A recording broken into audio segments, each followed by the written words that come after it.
Continuando então, cronologicamente com os fatos das festas de inverno ucranianas, nós temos o 24 de dezembro, que era o antigo 6 de janeiro, que são a Santa Ceia e o Vértice.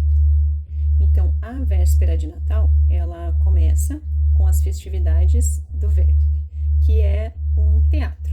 Antigamente, ele era um teatro de marionetes itinerante, e ele era feito numa caixa que tinha 2 andares. Então, no andar de cima eram representadas cenas sagradas, como a cena do nascimento de Jesus, e embaixo eram representadas as cenas mundanas, as cenas dos acontecimentos da vida cotidiana, as cenas mais cômicas.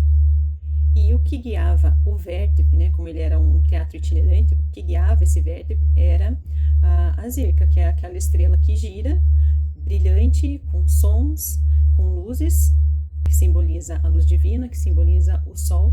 Então era ela que guiava o vértice.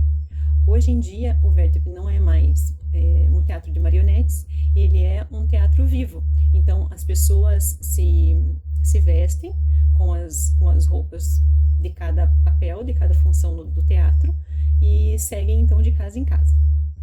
Então a cada casa eles cantam, eles encenam essas cenas, levando a boa nova para cada família. No vértice existem os personagens clássicos, que são os anjos, que são os pastores, que são os 3 reis magos. Também tem a sua parte mais cômica e mais satírica, né? Que aí também tem o rei Herodes, a morte e o diabo, que o diabo não necessariamente é um personagem ruim, mas ele é um personagem que prega peça nas pessoas. E esses personagens mudam conforme a época.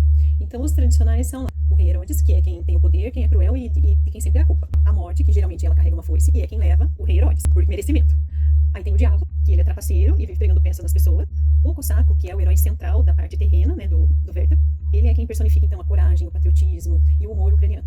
E aí são inseridas outras figuras sociais, né? Então antigamente tinha lá o soldado, o nobre polonês, o judeu, o cigano, o médico, o taberneiro, né? Essas são figuras que vão mudando conforme o tempo, né? Hoje em dia temos os tiranos, temos os soldados, principalmente hoje, né? Então, nos tempos soviéticos, o vértice foi proibido e perseguido. Então, hoje ele renasceu com força total e transformou o que era mais sagrado em uma crítica social.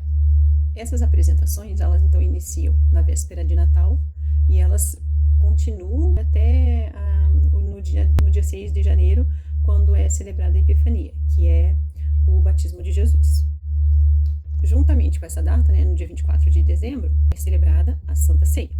A Santa Ceia, ela segue ainda com os mesmos 12 pratos, normalmente sem carne, que esses 12 pratos, eles representam os 12 ciclos da terra, ou os 12 apóstolos, isso depende da época, né? E algumas coisas ainda permanecem, né? O que acontecia antigamente é que o patriarca da família, ele pegava uma colher de cutiá e jogava no teto. Se o cutiá grudasse, é porque a plantação seria boa. Outra coisa que se fazia também é que o patriarca oferecia uma colher de cutiá ao frio, ao gelo. E era como se fosse um pacto.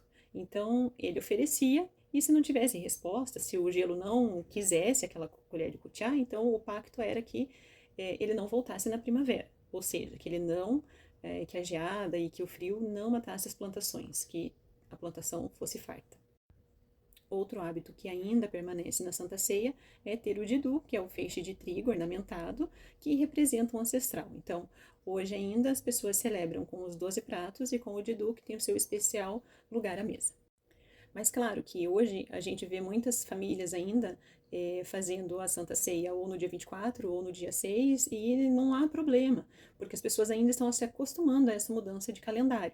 Então, é tradição, é hábito, né? Então, as pessoas estavam acostumadas com aquilo. Então, esse é um período em que as famílias ainda estão se acostumando com o novo, né?